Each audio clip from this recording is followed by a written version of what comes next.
with you in the Midlands, BBC Radio. Special guest today is none other than that legend from the 60s. Gerry Marsden from Gerry and the Pacemakers. Hello, Mike. Nice to see you again. Many years since I last saw you when you had a band called the Team Beats. Yes. I remember those days, my son, yes. You're looking very tanned and bronzed. Have you been away anywhere? Australia.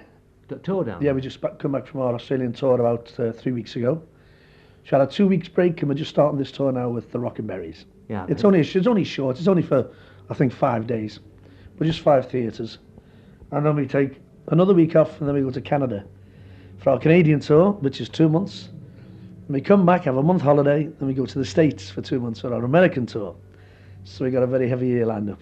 You sound very busy. Yes, very. Just to recount for our younger listeners about, because I mean your chart success spans like 25 years, basically, doesn't it? Luckily. Luckily, yes. But going back in the beginning, Yes. the Mersey sound as it was, I mean, you played hundreds of gigs with the Beatles, Down the Cabin, Little and Sure. Town Hall, and so on. I mean, your early first album, which featured, which had a yellow cover, as I remember. How'd you like it? Yeah, you How nearly Do had it Like right. You nearly got it then.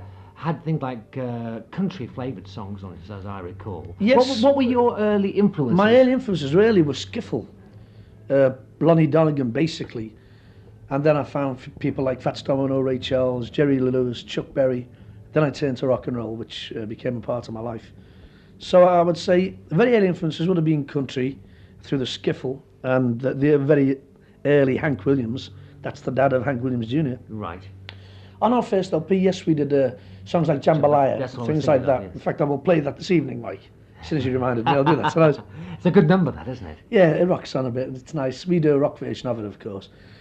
But it was basically rock and roll that started me playing in the days when you used to play around the cavern. You played it yourself. It was a good atmosphere. It was nice fun, and all the bands got on well together. There's no problems.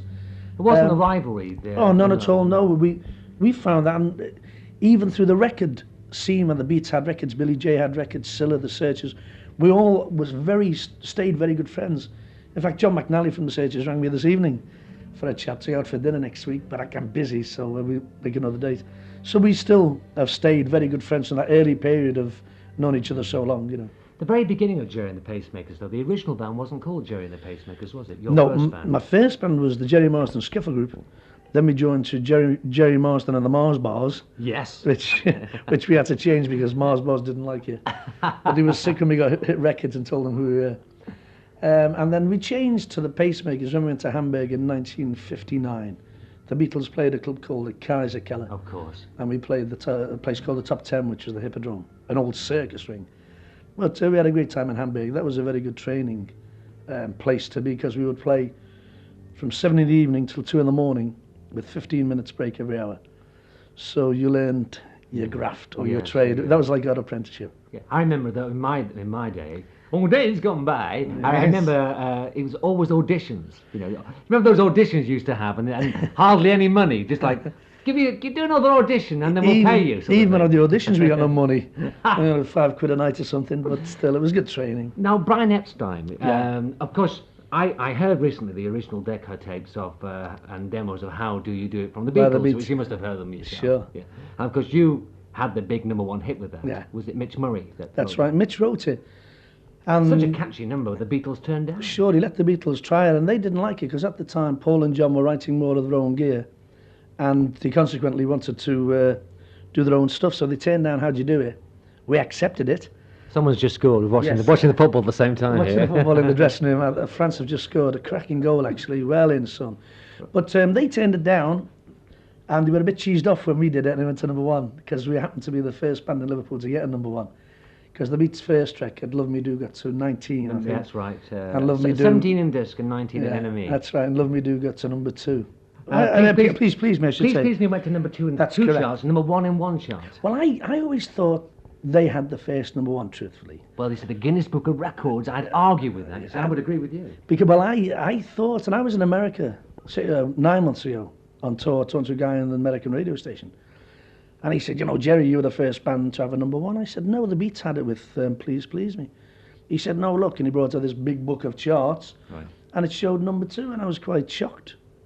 But I Well, don't know. it all depends where you draw your charts from. Yeah, Because true. in those days there was Disc, Melody Maker. Well, our Record favourite Mirror, was and- Luxembourg.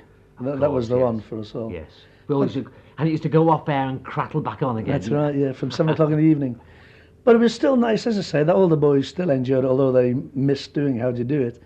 It was a good break for us. And then Mitch wrote us another song called I Like It, which again got to number 1. And then you had the third Then we one. did You'll Never Walk Alone. Yes.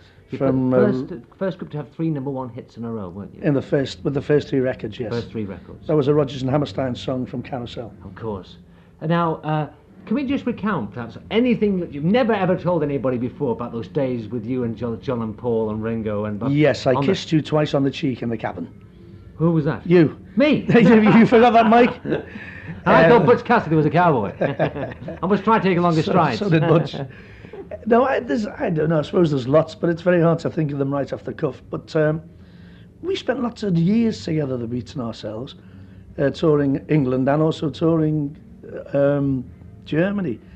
There was many things that did occur that we've never told the press, and I still wouldn't because they're a bit frightening. But we had a good time. That was the main thing. Yeah, I mean, an old friend of mine's Eric Haydock, and we've been almost lifelong mates. He's the bass player with the Hollies. Yes. You might remember Eric, he was replaced. Yeah.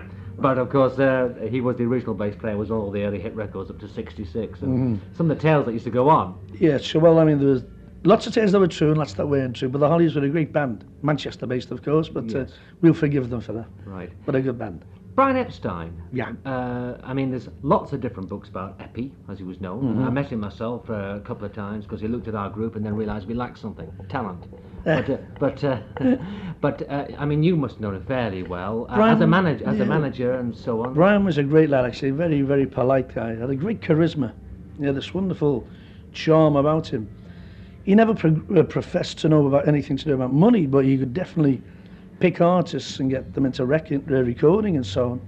Brian was a great, very gentle man, and it was very sad when he died. Let's go into one of your early records now, from our vast library at the BBC. What record would you like me to choose first? Ferry Cross the Mersey. Oh, from the album, of course. Yes, and, from the album of the epic film. Of course. United Artists did it, and once we did it, he said, brilliant, they'll never do another one. But that's one of my favourite songs. So here it is. And that was Gerry and the Pacemakers, Ferry Across the Mersey, right? A collectible album. It features, as I remember, was it Foremost Cilla Black? Was Yes, that it? yeah, and another band. Sounds Incorporated or not? No, it was Black, suddenly Black, but on another Liverpool Scouse band. But that is one of my favourite records. I like the version that Frankie Goes to Hollywood did of it. They did the B-side on Relax. That's right. Great version, very good. And Another good Liverpool band. like going on from that, you had a period after the initial boom of the sort of early '60s, right through to like '66, was it? I haven't got my Guinness Book of Chart singles in front of me, but you sort of then had a few lean years, and you went to the West End. Well, that's what happened. I went into the West End to do a show called Charlie Girl. Sadly, one of the greatest people in Anna Eagle just died the other day, and she was a lovely lady. And Derek Nimmo was also in it, and they helped me a great deal in my acting career. And I spent 5 years in the West End. I did Charlie Girl, then I did another musical called Pull Both Ends, which was a comedy musical about a Christmas cracker factory. And then I decided, let's get back on the road. I wanted to tour. I missed touring, I missed the States and Australia and so on. So I decided to reform. So I formed a new band. And since about 74, I've been on the road. Some of the band are now overseas, aren't they? The original group. But yes, Les Chadwick lives in Sydney, Australia. That's right. Because every time we go to Australia, he comes in and we drink and reminisce. Les Maguire, my pianist, is in the Navy. He joined the Navy. He always liked uniforms, that man. Some strange. And my brother Fred still lives in Formby, he's in business. All right. And have you ever thought of getting together for one jam session? No, not at all. No. The boys went straight out of the business. They didn't go to anything else. So, no, you couldn't really reform. Do you feel does it surprise you the massive interest there is in, with due respect to a much younger generation than ourselves? I mean, 15-year-olds and younger who like sort of the 60s sound so much. It's almost a renaissance song. It's that kind nice, of music. that's a nice bonus because we never thought the music would knock around or be around as much as it has. And today when we do concerts, you get kids from like 15 to kids of 94 in at the show. And it's nice that the young kids today like the 60s music. And I think the reason being it was very pleasant. very simple music. The lyrics were nice, the music was simple, and they could all associate with it and sing along. And it is, as I say, that's a nice bonus that even today, the kids of today like the music. It was fun music. Sure, certainly. The Mersey sound as such, I mean, do you think there ever was such a thing as the Mersey sound? No, I think it would be more of a Mersey beat, because we'd all the bands, the Beats and ourselves, and I played rock and roll for many years. So when we went out on the road, although the records didn't sound the same or have the same beat, the show that we did on stage had this rock and roll Chuck The old Berry. backbeat. That's right, Chuck Berry feel, Ray Charles type gear. So that's what the Mersey beat was, not a sort of a Mersey sound, because the records never sounded the same, but I think it was our stage performances all basically sounded rock and rolly, the Mersey beat. What surprised me, obviously having met quite a few guys the first time round, and unfortunately meeting you through courtesy of the radio stations this time round, is that that unbeknown to us, that everyone was listening to the same kind of music. The charts were filled with sort of like The Sky Is Blue and I Love You and Presley. I mean, I'm a great fan of Elvis and everything, but that's sort of Cliff Richard. Yeah. But the kind of people that the groups were buying were American black groups. That's right. People like the Early Miracles, people like Chuck Berry, Bo Diddley, John Lee Hooker Records when you could get hold of them, the Coasters, the Drifters, and those sort of records. And, Isley Brothers. The Isley Brothers. Sure. And of course copied those records. Yeah. And they weren't big chart records. And No. and they were almost like an underground. Yeah, but the nice thing was about that, when we got them and started playing them, and we went to the States on our first tour, we only had like 3 records to play. That was the ones that had been released. The rest was American music. It was Chuck Berry, you know, people from the States that we'd nicked the music off and we played that. And it was accepted and went down well, and we were over the moon that the Americans had accepted English musicians playing American music. Don't you think that perhaps the Americans neglected their own music? For a while they went to all that sort of very sort of... Sure, because they were stuck with Elvis and that type of Fabian and all that type of guy. Who when was Elvis that came out of the time. army, he was never the same, was he? No, really? so they hadn't heard what we were giving them back. And it was just nice to get over there when we had the radio or television interviews, and the guys would say, you know, what you're playing is actually American music. We said, yeah. We said, that's what amazes us, that the kids like it so much. And it was like sort of American music with a Scouse feel to it. And the kids loved it. But it was a nice sort of feather in our caps to go and give them the music back and have a success with it. Any tales in America, though? Any yarns you can relate that are funny now with the benefit of hindsight? Well, only one of my first sort of arrivals in New York, we were staying at the Americana Hotel. And we went on the front door steps of the hotel to do a sort of a quick wave to all the kids who were packed in Fifth Avenue. And the police were there, so we stand there waving with a microphone saying, "Hiya America, it's nice to be here, take care, we'll see you on the show." And I turned round to do a big wonderful dive through the doorway, like a big massive superstar.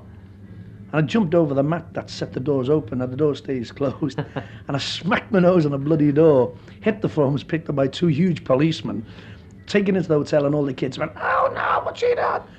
And the press the next morning, they must have taken about 100 shots, getting from the plane and all the gear.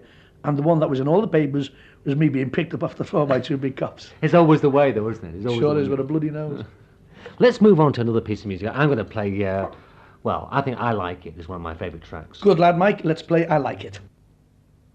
So there was I Like It from Gerry and the Pacemakers. And before we sort of say goodbye to Gerry tonight, I'd just like to say, what plans have you got for the future? Any more records? Anything else? Because You'll Never Walk Alone has become a national anthem, Yeah. certainly in Merseyside, Yeah. as such. And, of course, the charity record that you've done. We're in the midst of doing an LP, but it takes so long with us simply because we tour so much.